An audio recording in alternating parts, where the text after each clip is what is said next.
friend of mine now, his name's Chris Jarvis. He works with families that make $5 million or more a year. And one of the he had two major things that he talked about the most. Number one is you need flexibility in your plan. Why? Because not a single plan has gone to term in his 30 years of being in the financial industry.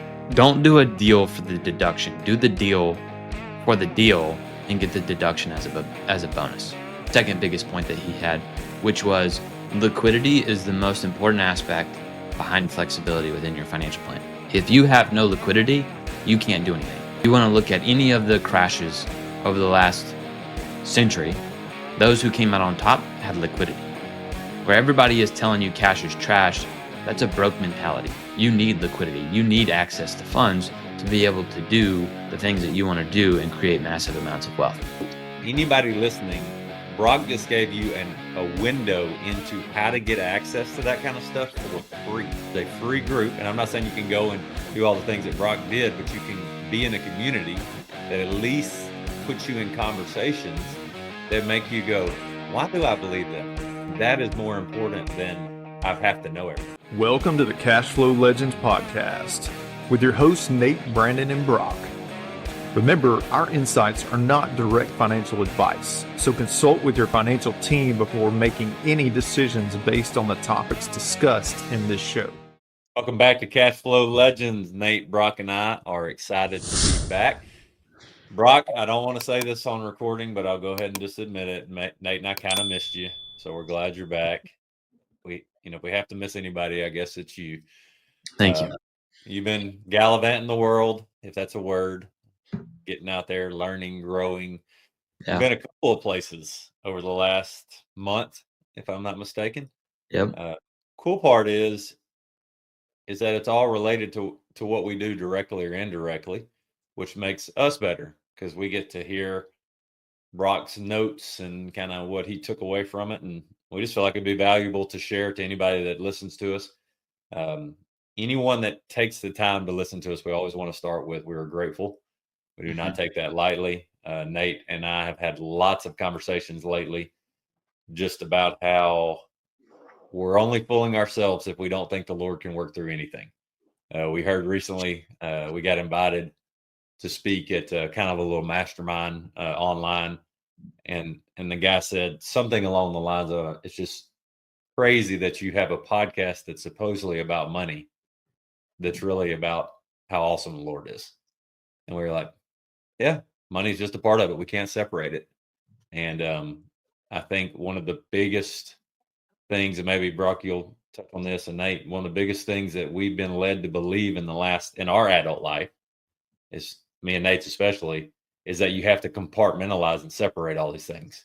You can't have God over here, but you can have him over here. You can't have money over here connecting to this. And I think it's really what creates a lot of challenges as I sit back and look at it now. So, Brock, tell us where you've been, what you've been doing, and then I'll let Nate ask you any questions off of that to start with, so he doesn't just sit there and look handsome or try to. Yeah. I think the last podcast I did was right after I was back from Bandon Dunes, maybe. Yep. And then Currents before that. And then I came back and I was in St. George, Utah, playing golf, which was phenomenal. I cannot wait to go back again. Sweet. That was great. And then I went to the Lifestyle Investor fall meetup. It's crazy to say fall meetup. Jeez. But yeah, I was a speaker at the fall event for the Lifestyle Investor community. I love these events because I'm a part of the Lifestyle Investor Mastermind, which is like the top group, and then you have Tribe of Investors, then you have foundations, and then you have the free community, which if anybody wants to be a part of that, we can put that in the show notes. And I was one of the speakers in the fall group, and it was fun because there's about 140 people there between the Lifestyle Mastermind, the Tribe of Investors, the Foundations group, and then just guests of people there. And I was able to bring 4 or 5 people in my community to come join and hang out with us, which was a lot of fun because I love learning with our group. So that was fun. I got a ton away from it. part of the first day, I don't think I remember any of it because I blacked out worrying about being up on stage. Yeah. Hold on, I gotta Yeah, share this. yeah. All right, we've 3 known years Brock ago. for a while. Okay, and Brock looks calm and collected on the screen if you're looking at him right now, and he is from everything we know about him. You get Brock in a room where he's about to speak, and you can see it's not fear, It's it's excitement. but it's also it looks like a little bit of angst sometimes where you're like, this is not in my comfort zone, but I know I need to do it. Yeah. And you can like see it oozing off of him from afar. And I kind of get a little enjoyment out of watching him squirm a little bit because he doesn't seem to squirm much. Nate, you're going to say something. Well, I was just going to say, like, we love the opportunity to be able to speak at events and things like that. But I enjoy the experience a lot more when I'm just present and I know I'm not going to be speaking, because then I can focus on all the things that are being said and I'm not running scenarios in my head as far as how this is going to go or how it's not going to go. But it brings me back to 2022 where we're at the And Asset Mastermind and we get the speaker lineup. Me and Brandon are scheduled to speak at that event. We get the speaker lineup and we are following Garrett Gunderson. And I just thought, who the heck is going to want to listen to us after they listen to Garrett? Because like if you don't or never heard Garrett speak before, he's an incredible communicator. Like probably one of the best out there in my opinion. The way he can start and stay on point with no notes in front of him whatsoever, it's unbelievable. And so you have this incredible communicator, and then you have us, two boys from East Texas who just learned enough good stuff to be able to share with other people, you know. Well, in that event also, Nate, didn't Brock speak? Yes. Unfortunately, yes. Yeah, he was at the very end.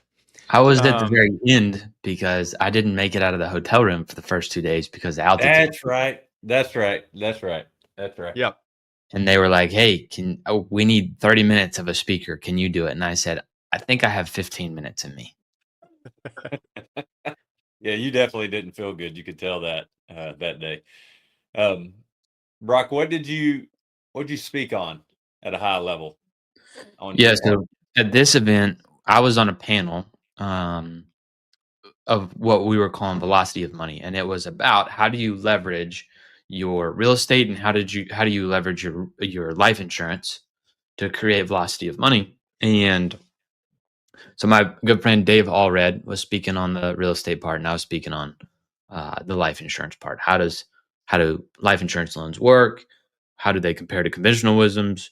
What is it like borrowing from the insurance company compared to a third party lender? All of that. So that was a good piece. That's good, Brock. So you're in a room with 100+ people that are all, I would imagine the top tier members that you're in are around the idea of keeping more of what you earn and earning more of what you keep as efficiently as possible and things they're good at. But I'm curious, in that room, in that tiny little niche, are there still people who don't understand the power of whole life insurance in the way that we do? So first, let me give you some more clarification on who's in the room. Okay. So you have the different tiers of people in the group from our groups and then the guests. But then if you were to look deeper, there was a handful of billionaires in the room. There were double digit 100 million plus people in the room, and then multiple 8 figures, double digits, 8 figures, and then 6 to 7 figure people in the room as well. Of the 140 that were there, I would say probably there were 40 to 70 people that were coming to ask me questions because they didn't fully understand it, or they thought, I thought I knew it, but then you talked about things that I didn't know and I want to learn further, or, hey, I went through this, I said no, but something occurred that I must have missed something. And so I'd like to bring this back up. So we that was very fun. I had multiple people come up to me and talk to me about that, ranging from all lines of wealth, which was really awesome to see. I want to bring up a point for. Oh, go ahead, Nate. I want you to go ahead. I was just going to say, one of the things that I find enjoyable in conversations whenever I get to meet with people and kind of teach them about whole life insurance is when they have not been indoctrinated the other way, and they've sort of overcome arrival syndrome where they're just like they just know that there's stuff out there that they need to learn, and they're not like hard line in the sand on one side. Now I love winning people over, but I had a lunch this week with an attorney where he's just like, hey, I'm just here to learn, and he's open. And so by the end of our conversation, he was like, why doesn't everybody do this? And I said, well, when people understand it, that's a very common question, is why doesn't everybody do this? So the question that I would have is, being in that room with a lot of people who've had a lot of success in their life, the ones that like really stand out in your mind, the ones that you were able to connect with, the ones that really stand out in your mind, is there a common theme or a common denominator among those people? Yeah, just a genuine curiosity of what's going on, how does it work, why does it work, and they're approaching it from a standpoint of let me be clear on that. They're not approaching it from a standpoint of, this doesn't work, let me prove you wrong. They're approaching it from a standpoint of, hey, there's something here that I don't fully understand. Can I see if it works for me, and could I implement it? And that is like the biggest key differentiator. That's Nate and I say this often, Brock, and you're around. And I want to be clear, from my point of view, I'm going to say this so somebody listening doesn't misunderstand what we're saying.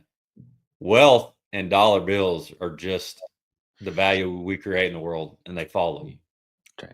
And there's a key theme that Nate and I hear all the time, and Brock's around high net worth individuals way more than Nate and I, in the sense of the economy and the world and what's going on, is that curiosity piece. There's not this idea of let me prove you wrong. It's where do I have gaps in my thinking that I want to explore? And that's such a different way to see things. And anybody listening, this is a challenge, and it's a challenge for me just as much as anybody listening. If you think you're made or built for more, to create more, to provide more value, to create new opportunities, that does not go hand in hand with knowing everything. They're not synonymous.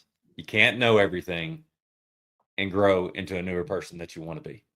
And so what Brock's saying that I love is like, there's this genuine curiosity of, well, maybe I misunderstood something, or maybe I had a gap in my thinking, or maybe what I thought was true was just a half truth. And that's the curiosity piece compared to the I know everything piece. And that's where I love what we get to do, is there's nothing magic about it. I want to emphasize that too. It's not magic. It's just using a mindset, combining it with a product that helps you accomplish things more effectively and turbo boost things, as you like to say, Brock, that we say.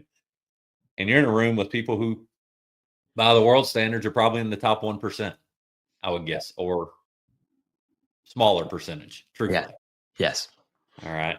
So anybody listening, Brock just gave you a window into how to get access to that kind of stuff for free. There's a free group, and I'm not saying you can go and do all the things that Brock did, but you can be in a community that at least puts you in conversations that make you go, why do I believe that? And that is more important than I have to know everything. Yeah. So Brock, so I love that, how do you take real estate and how do you use your whole life insurance to turbo boost it, to make it more efficient, more protected, those kind of things. What was maybe your one speaker that resonated with you the most? And maybe a few things that you took away from that, or one or two, whatever jumped out at you. Yeah. Don Winter, he was probably the speaker that stood out the most to me. He runs DLP Capital.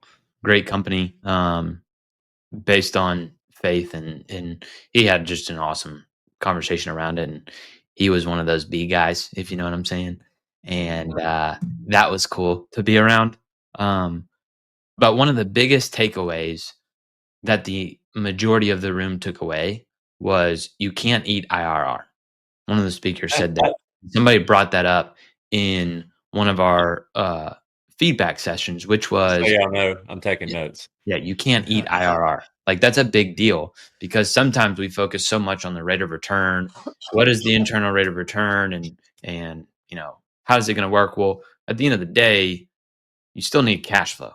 So that was really good. And then another thing is, like, Justin Donald is the guy who wrote the book, The Lifestyle Investor, and who runs this community. And he knows what he's talking about, not only because of where he's at wealth-wise and life-wise, but also on the second day, he called an audible. He said, "Hey guys, look, like, I can go along with the agenda, or for the next hour and a half, we can just do a question and answer, and I'll answer anything you want over the next hour and a half, 2 hours. What do you want to do?" Everybody said question and answer, and he was able to rattle off and talk about so many things in a very deep level, in a very understanding level.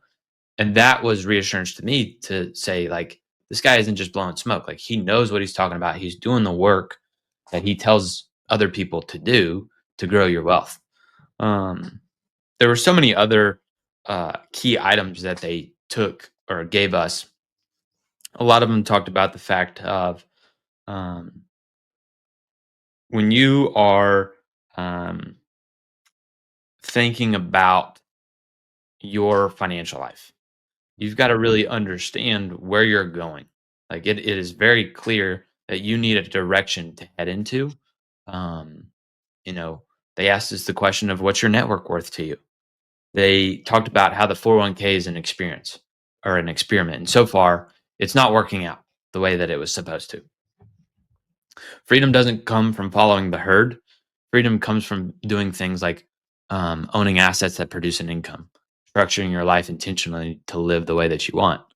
Talked a lot about the fact of, when you become financially free, you're going to make better life and business decisions. Let's see here. When you make an investment in the stock market, it's basically an interest-free loan with no determined timeline of return. That was a whole episode. Yep. You need to stop outsourcing your financial education to others. Like, you need to be the one who is getting the information yourself. And a lot of people would say, "Oh, I don't have time to do that." Well, how often do you listen to the radio? How often are you scrolling on your phone? How often are you doing all these other things? Right. They talked a lot about the fact that the safest allocation that the financial advisor, financial planning community tells you to do is 100% of your money is 100% in the market. And how that is the safest allocation, nobody's really sure, right? They talked a lot about the fact as monetary supply expands, so do asset values. And that's important to understand when you think about just having a 401k versus owning real estate along with it. Talked about the fact of Murphy's Law. Things that can go wrong will, and you need to plan for that, which we talk a lot about. Investors who are optimists usually get crushed, and entrepreneurs are not investors. Entrepreneurs are entrepreneurs. They know how to be entrepreneurs. Hey, I didn't want you to step on my toes. I just wanted to hear what you learned. Yep. Yep. And so you got to think about that in the fact of, that is why it's so important for entrepreneurs to work with other team members. They are not good investors. Entrepreneurs think that they can fix anything and everything works out. That is not the case. When you look at investments, you're not supposed to be looking at them as good investments. You're supposed to look at them as they are bad investments, and you just got to prove me otherwise. And that's when I'll decide to invest. Just like the cash flow quadrant, Justin has a money management quadrant, I'll call it. Yeah. So you've got making money, multiplying money, managing money, and making money matter. And you are growing in that. Most people are not good in all four of those areas. Say that again. You've got making money, top left-hand corner, multiplying money, top right-hand corner, managing money, bottom left-hand corner, and making money matter, bottom right-hand corner. Don Winter, he talked about the fact of everything rises and falls on leadership. You can't eat IRR. You always want to make sure that, so in the lifestyle investor community, everybody has what's called their investment criteria, so that when you do have an investment given to you, now you can lead with investment criteria instead of emotion. Because oftentimes when deals start coming in, yeah, they're fun, they're good, you want to do them, and we're human, so our emotions get riled up and we think, hey, this is a good idea. But instead, you should be looking at, hey, how do I lead with my investment criteria? What's important to me? What are the things that I need to be able to invest in this deal? And if they don't match it, guess what? You don't need to do it. And a common quote that we had going on throughout the thing, and we say this in our group a lot, which is, I would much rather miss out on 100 good deals than put my money in one bad deal. Because at the end of the day, like, everybody's going to say, oh, this is like once in a lifetime opportunity investment. And, no offense, but like, that's not the case. We see once in a lifetime opportunities every other week in this group. Like, it is a regular common occurrence. Don't let people fool you with that. Let's see here. When you think about financial freedom and everybody wants to talk about diversity, like how do you diversify your portfolio? What you're really trying to shoot for is, first, you want to pursue financial freedom. Like, that's number one. Then you look at asset allocation. Once you have financial freedom, then you move to asset allocation. But in the beginning stages, when you are focused on that financial freedom, you're not so heavy into one sponsor of a deal. Like, you want to have it spread out, but you can be all in real estate because you're focused, you're concentrated on reaching financial freedom. Make sure that when you are investing, you're not, the downside of an investment is not going to handicap you. That's one of the biggest deals that you want to pay attention to. Let's see here. Hey, Brock, while you're looking at your notes, let me add one thing there for anybody. Yeah. You and I see this all the time, and Nate sees this. I had this conversation 3 times yesterday. We've got money all these places, and it does not matter how many zeros there are or there are not. We've got money all these places. And all 3 of those conversations yesterday, there was not a clear depiction, understanding yet on where are you wanting to go and why. So we had to start there. Then when we got that clear, then we said, are these things you're doing that are diversification per the world getting you to that place effectively, or are they creating more stress? They're creating more stress. And like I said, this was $10,000 and it was $1 million. The zeros don't matter because they still have the need for that capital, and you can't eat IRR. And so, like you just said, it's so perfect. So what I want everybody to be encouraged about listening or watching is order of operation in anything we do in life. The foundation has to be solid. That's right. And I'm talking to myself. I hope some of y'all didn't see my face when Brock was talking about entrepreneurs not being investors, because I'm still paying for that numerically with the money amount. So Nate and I can speak on this. We know this is true because we've experienced it. Hopefully we won't have to experience it as hard as we have over the past 4 or 5 years. But that's good stuff. Anything else? That was just day 1. Day 2, you'll like this first one, which is your goals will inform your investment decisions.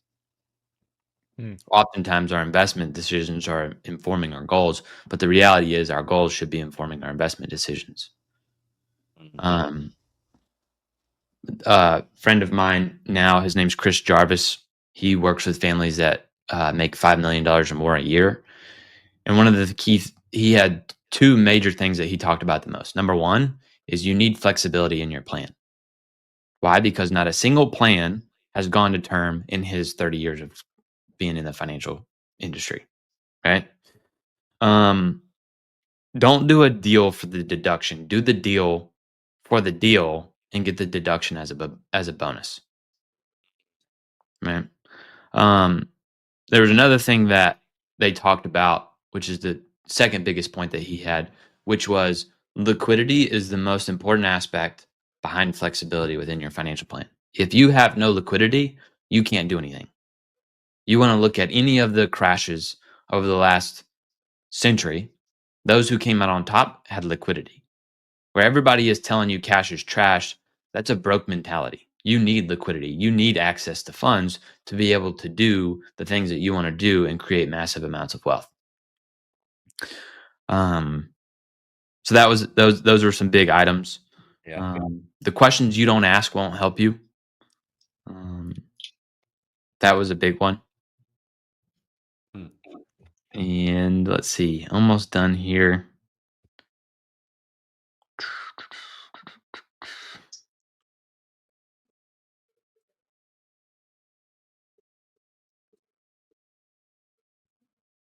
Focused isn't what you do, it's what you don't do. All money is not good money. It's not all created equal. And this was another billionaire guy, hundreds of millions of dollars in their business. It was an investment fund. And they said scaling only happened when we said, this is the only type of person we want to work with. Whoa.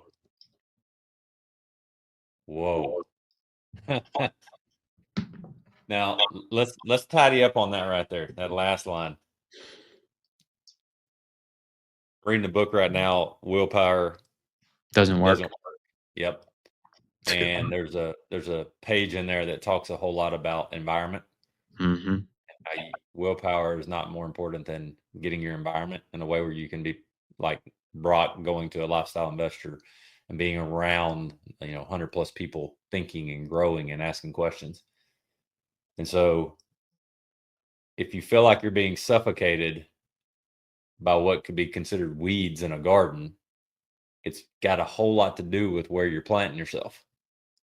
And I really am beginning to realize, Brock and Nate and I, is like, when I hear what kind of person you want to work with, Nate and I have gotten a ton of peace in the last year, not coincidentally, that we want people who want to invest in themselves. They're willing to learn and grow and ask tough questions and answer tough questions. That has nothing to do with a dollar amount. Mm-hmm. That is what we find brings the most value. Now, the cool thing is the few members we have that are, up there with all those zeros like Brock's hanging out with, is that they do the same things Brock's talking about. Yeah. They go, hey, Brandon and Nate, you're an expert in whole life. You tell me what you know. I'll learn it, dive into it, understand it. But you're an expert in that, just like I'm an expert in real estate. So if you want to know anything about real estate, I'll share with you what I know, and you can do your own studying. But this whole idea, and let's touch on this to be clear, whole life insurance is just a product tied to our ability to create value in the world. That's all it is a mathematical equation that says that we're creating this much value and it can be protected. But is it not one of the best, if not the best, places to keep liquidity, Brock? Yeah, 100%. You can't argue with that. Can't argue with it, but that's what 80 to 90% of conversations start with, is this idea that it's not a good place to put your money. Mm-hmm. But you've got a room of 100 plus people that are top whatever 1% or smaller of success in the per money, and you hear a ton about purpose. Mm-hmm. You hear a ton about making your money matter. You hear a ton about being clear that you know why you're doing what you're doing. Almost sounds like those are foundational biblical truths from Proverbs in the truest sense about wisdom. Huh. Always seems to amaze me. Some of the conversations that I've been having lately, I've discovered that a lot of people have a misunderstanding or misconception that they can buy as much life insurance as they can afford, which is not true. You can only buy what the insurance company will allow you to insure on yourself. Per man. And yeah, through actuarial science and things like that. But so the powerful thing when people understand that is, and this is where people don't buy what they need, they buy what they want, kind of comes into play, because all of a sudden they're faced with this reality that this is actually something exclusive that I can only qualify for with my wealth and my health. And if I can qualify for it, then I better get it while I can get it. And so what used to be a need where somebody's like, hey, I need to have life insurance, now it becomes, hey, I want this, because now I can take the guesswork out of, making sure that I keep a certain amount of money in my family. I can buy my net worth ahead of time, as Garrett likes to talk about, and then build and grow into it simultaneously. Brock, out of curiosity, any idea what the age range was there? 20 to 70, or were you by far one of the youngest? I was the youngest outside of two people. So the foundations group of lifestyle investors is 18 to 35-year-olds. Okay. Now, kind of bragging here, I was. Humble brag. Go ahead. I was and is. I is and was. Well, I was and am. Yeah. Was the youngest person ever to join the lifestyle investor community mastermind. And it was because they didn't have those other groups when I got in. Gotcha. And so there was two other people there. One of them was 27 and another one was, I think, in her 20s as well. But the average age was 35 plus. There was some people in there in their 70s, but most of them 35 plus. So there's a key thing that jumped out to me there, Brock. Most people there were 10 years your elder or more. Yeah. Easy. And they are willing to listen to you, not because of your age, but because of your knowledge and experience in a certain subject area and how you're living purposely with how you present it. It's a key motivator for anybody out there going, I can't. Yeah. But ages. Brandon, I should say something to that, to note that it's still not easy for us to ask questions of each other. True. That's a good point. Like for myself, like one of my biggest problems is I find it tough to ask for help because in my head, because of the role that I have in some people's lives and what I am in certain groups, I have a hard time of asking because internally I view if I ask that, they're going to think that I'm dumb. Right. But I'm addressing that and I'm realizing that, which means I can then get over it and move forward. But I know of another guy in our group that hasn't talked to me yet, but other people have told me that he says, man, why haven't I talked to Brock about this yet? And I know he is 30 plus years older than me. And he's like, I just feel like I'm going to come off dumb if I ask him, which isn't the case. But then there's also the case where I've had people say, hey, I've got this question. I'm going to ask you, but I'm afraid to put it in our community page to ask the question. And I'm like, dude, you got to ask the question. Like the questions you don't ask won't help you.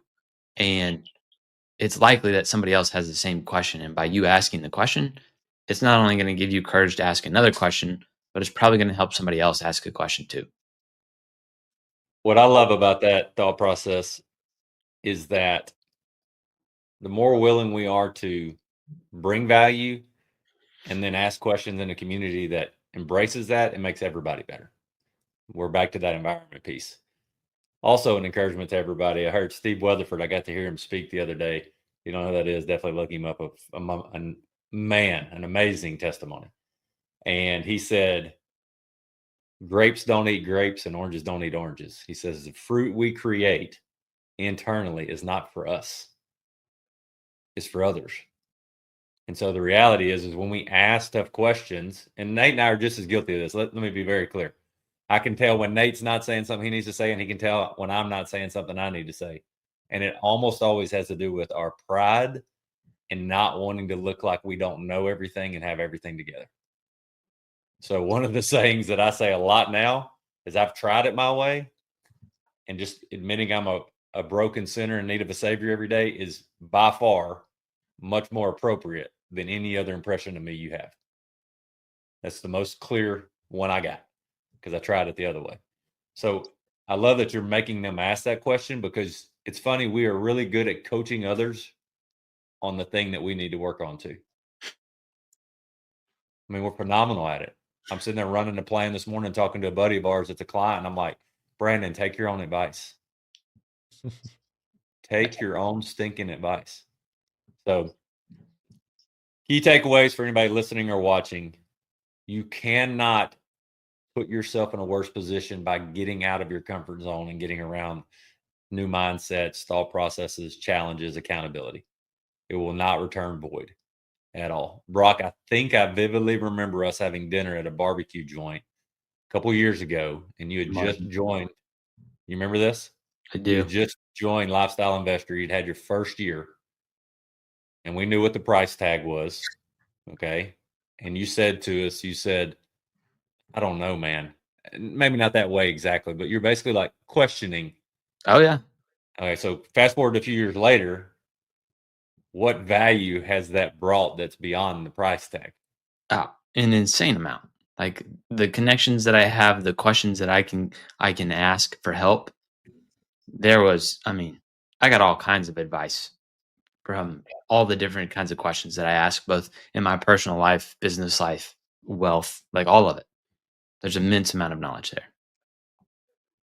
So we've said this before for anybody that's kind of starting on this journey, and we'll tidy up here. Anybody that's starting on this journey of rethinking your thinking and getting clear on where you want to go and why, one of the best things you can do once you know you have positive cash flow is take an allotted percentage of money and commit it to growing somewhere.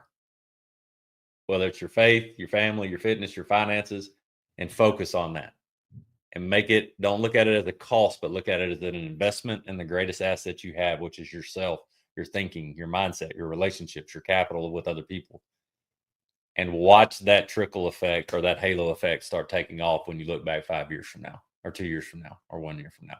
So, guys, I think we could probably do a couple of other episodes of all of Brock's adventures over the past several months, because he just has such valuable stuff. But that, I don't want to make light of the value that Brock has access to that anybody listening gets for free. I mean, like, it's mind blowing to me. And I've read a lot of Dustin's stuff and read Lifestyle Investor, and I know what I paid to participate in some of his stuff. And just the reality of, like, we have access to most of that through relationships. So that's a very humbling thing. So don't ever sell yourself short if you're out there listening. There's always somebody around you that you could bring value to that could also help you grow. So until next time, we appreciate all the likes, subscribes, shares, questions, all those things. And we are very grateful and humbled that we even have an opportunity to speak and talk about something where people will listen. Have a great day.